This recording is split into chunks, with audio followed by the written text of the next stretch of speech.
नमस्कार, जय जोहार। साथियों, जागो पंच में आप सभी का हार्दिक स्वागत, अभिनंदन।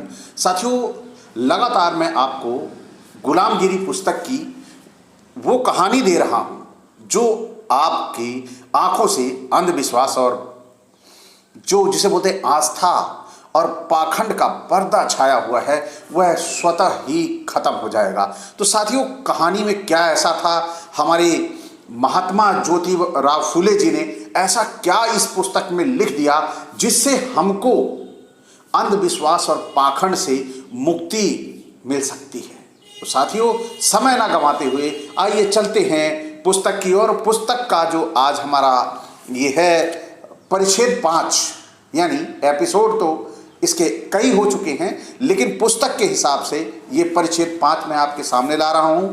इसमें है नरसिंह, हिरण्यकश्यप, प्रहलाद, विप्र, विरोचन आदि के संबंध में। यानी जो हमें प्रहलाद के बारे में बताया गया है, हिरण्यकश्यप के बारे में बताया गया है, और विप्र और विरोचन ये सब कौन थे, नरसिंह आखिर कौन था।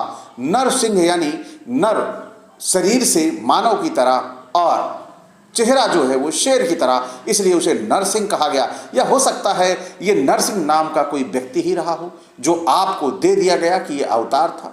यही सब जानने के लिए आप अंतिम तक बने रहिए। इस आज परिच्छेद 5 में आपको पता लग जाएगा कि वास्तव में नरसिंह कौन था और प्रहलाद के साथ क्या रिश्ता था। दूसरा, हिरण्यकश्यप के साथ इन्होंने क्या किया षड्यंत्र।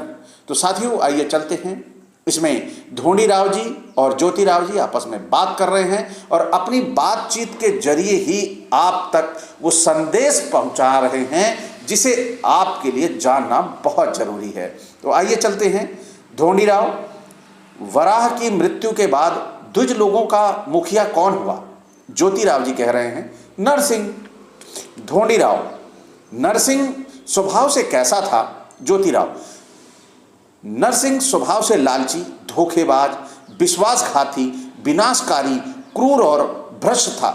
वह शरीर से बहुत मजबूत और बलवान था। ढोंडीराव, उसने क्या क्या किया था। ज्योतिराव जी, सबसे पहले उसके मन में हिरण्यकश्यप की हत्या करने का विचार आया। उसने यह अच्छी तरह समझ लिया था कि उसकी हत्या किए बगैर उसका राज्य उसे मिलने वाला नहीं।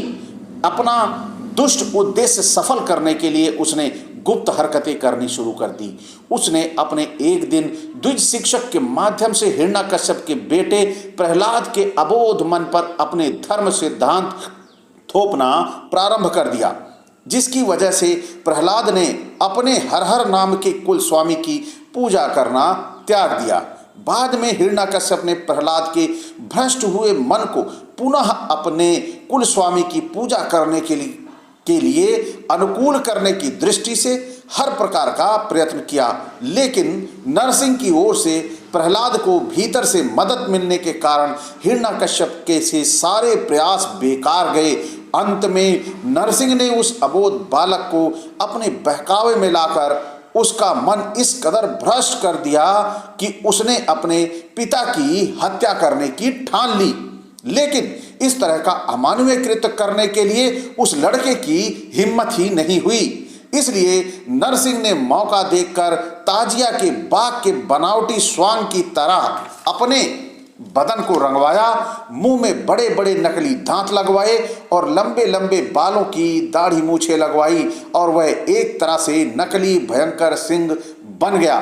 यह सारा स्वांग छुपाने के लिए नरसिंह ने जरी बुनी हुई ऊंचे किस्म की साड़ी यानी पातल पहन ली और सती की तरह अपने मुंह पर लंबा सा घूंघट डालकर बड़े ही नखरैल ढंग से झूमते लहराते हुए उस बच्चे की मदद से एक दिन उसके पिता द्वारा बनवाए विशाल मंदिर में, जहां खंभों का तांता लगा हुआ था, वहां जाकर चुपके से खड़ा हो गया। उसी दरमियान हिरण्यकश्यप सारे दिन के शासन भर से थका अपने मंदिर में आकर आराम करने के उद्देश्य से ज्यों ही पलंग पर लेटा, नरसिंह ने बड़ी तेजी के साथ सिर का घूंघट खोलकर आंचल को कमल में लपेटकर उस खंभों की ओट से निकलकर हिरण्यकश्यप के बदन पर कातिलाने ढंग से टूट पड़ा। उसने अपने हाथ की मुट्ठी में छुपाए हुए बगनखा यानी लोहे का पंजा, जिसे उसके पेट पर वार करके उसे पेट को फाड़ दिया। इस तरह से हिरण्यकश्यप की हत्या कर दी। बाद में नरसिंह वहां से सभी द्विजों को साथ लेकर रात और दिन एक करके अपने मुल्क भाग गया। इधर नरसिंह ने प्रहलाद को तो भुलावे में रख दिया था, लेकिन जब क्षत्रियों को यह ध्यान आया कि नरसिंह ने अमानवीय कर्म किया है, तब उन्होंने आर्य लोगों को द्विज कहना बिल्कुल त्याग दिया और नरसिंह को विप्रिय कहने लगे। इस विप्रिय शब्द से बाद में उनका नाम विप्र पड़ा होगा। बाद में क्षत्रियों ने नरसिंह को नारसिंह यानी सिंह की औरत कहकर कोसना शुरू कर दिया। अंत में हिरण्यकश्यप के बच्चों में से कईयों ने नरसिंह को पकड़कर उसको उचित दंड देने की कोशिश की, किंतु नरसिंह हिरण्यकश्यप की राज सत्ता हड़पने की इच्छा छोड़कर केवल अपने मुल्क, अपनी जान को बचाते हुए किसी प्रकार पुनः प्रयास न करते हुए मर गया। साथियों, बड़ी मजेदार कहानी है, आप अंत तक बने रहिए। अभी नारसिंह के और भी रहस्य खुलने बाकी हैं। ढोंडीराव फिर नारसिंह के इस तरह के अमानवीय कृत्यों के कारण से उसके नाम को लेकर बाद में कोई उसकी थू ना करे, इस डर से विप्र इतिहासकारों ने कुछ समय बाद उचित समय जान नरसिंह के बारे में यह सिद्ध करने की कोशिश की वह तो खंबे से पैदा हुए। इस तरह उसके नाम के साथ कई झूठी कहानियां गढ़कर इतिहास में घुसेड़ दी गई होंगी।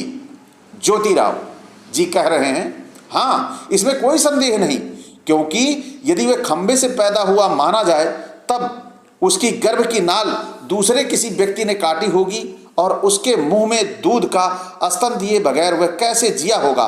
बाद में वह किसी न किसी दाई या बाहर का दूध पिए बगैर छोटे से बड़ा कैसे हुआ। शायद यह भी हो सकता है कि यदि यह कहा जाए, लेकिन सृष्टि में इस तरह से कुछ भी घटते हुए दिखाई नहीं देता। यह तो सृष्टि क्रम में इस तरह से कुछ भी घटते कहीं नहीं दिखाई दे रहा। यह तो सृष्टि के नियम के विरुद्ध है। इन लापरवाह विप्र ग्रंथकारों ने नारसिंह को एकदम लकड़ियों के खंभों से पैदा करवाते ही बगैर किसी की सहायता के अपने आप ही इतना शक्तिशाली दाढ़ी मूछ वाला अक्ल का दुश्मन बना दिया कि उसने तुरंत ही हिरण्यकश्यप की हत्या कर डाली। हाय, जो पिता अपनी समझ के अनुसार पितृधर्म की भावना को अपने मन में जगाकर केवल शुद्ध ममता से अपने स्वयं के पुत्र का मन सच्चे धर्म में लगाने का प्रयास कर रहा था, उस पिता को आदि नारायण के अवतार द्वारा मार दिया जाना क्या उचित था। इस तरह का अमानवीय कुक्रम अज्ञानी मनुष्य का अवतार भी शायद ही करेगा। आदि नारायण का अवतार होने की वजह से उसे चाहिए था कि वह हिरण्यकश्यप को दर्शन देकर यह विश्वास दिलाता कि वह आदि नारायण का अवतार है, वह पिता पुत्र में सुलह करवाने आया है, लेकिन ऐसा न कर उसने हिरण्यकश्यप की हत्या कर डाली। यह कितने आश्चर्य की बात है। यदि वह इस हिरण्यकश्यप को उपदेश देकर उसको समझा नहीं पाया, तो फिर उसकी बुद्धि का दाता कैसे हुआ। इससे सिद्ध होता है कि नारसिंह में किसी सामान्य स्त्री से भी कम अक्ल थी। आगे फिलहाल हिंदुस्तान में अमेरिकी और यूरोपियन मिशनरियों ने यहाँ के कई युवकों को ईसाई बना लिया, किंतु उनमें भी किसी ने भी किसी ईसाई युवक के पिता की हत्या नहीं की। यह कितना बड़ा आश्चर्य है, और ये मैं थोड़ा स्पष्ट करूंगा वीडियो के अंत में, लेकिन अभी मैं आपको कुछ अंश बचा है वो मैं आपको सुना दूं। फिर ढोंडीराव जी कह रहे हैं, नरसिंह की ऐसी दुर्दशा होने पर विप्रों ने प्रहलाद का राज्य हड़पने के लिए कुछ कोशिश भी की या नहीं। ज्योतिराव जी, विप्रों ने प्रहलाद का राज्य हड़पने के लिए कई तरह के लुके छिपे हथकंडे किए, किंतु उन लोगों में को इसमें कोई कामयाबी नहीं मिली। चूंकि बाद में प्रहलाद की आंखें खुल गई और उसको विप्रों की कुटिलता स्पष्ट दिखाई देने लगी, तब से प्रहलाद ने विप्रों पर किसी भी प्रकार का भरोसा करना छोड़ दिया। सभी लोगों से केवल ऊपरी दिखावे का स्नेह रखकर अपने राज्य की उचित व्यवस्था योग्य प्रतिबंध करके मर गया। उसके मरने के बाद उसी के बेटे विरोचन ने अपने राज्य को संभालते हुए उस राज्य को बलशाली बनाते हुए अंतिम सांस ली। विरोचन का बेटा बलि बहुत ही योद्धा निकला। उसने सबसे पहले अपने ही पड़ोसी छोटे छोटे क्षेत्रपतियों को, धृष्ट दंगाखोरों को जातियों से मुक्त कर दिया और अपना अधिकार कायम किया। बाद में उसने अपने राज्य को बढ़ाने के लिए दिनों दिन कोशिश की।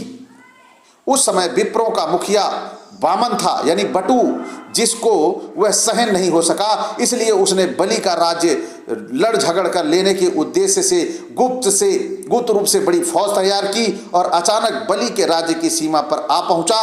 वामन बहुत ही लोभी, दुस्साहसी, अड़ियल दिमाग वाला था। साथियों, इस परिच्छेद में आपने सुना हमारे देश में बहुत सारे आक्रमणकारी आए, लेकिन बेटे से पिता की हत्या नहीं करवाई। ईसाई मिशनरी आए, मुस्लिम जो यहां पर आए, और भी आक्रमणकारी आक्रांता आए, लेकिन बेटे से बाप की हत्या नहीं करवाई। लेकिन ये कौन से ऐसे लोग थे जिन्होंने बेटे से बाप की हत्या कराई? समझना आपको ये है, दुश्मन आपका बनाया जाता कोई और है, लेकिन वास्तविक दुश्मन आपका कौन है, इस वीडियो से आपको समझ में आया होगा। तो साथियों, अगर आपको समझ में आया है कि हमारा वास्तविक दुश्मन कौन है, तो वीडियो में कमेंट करके जरूर बताइए।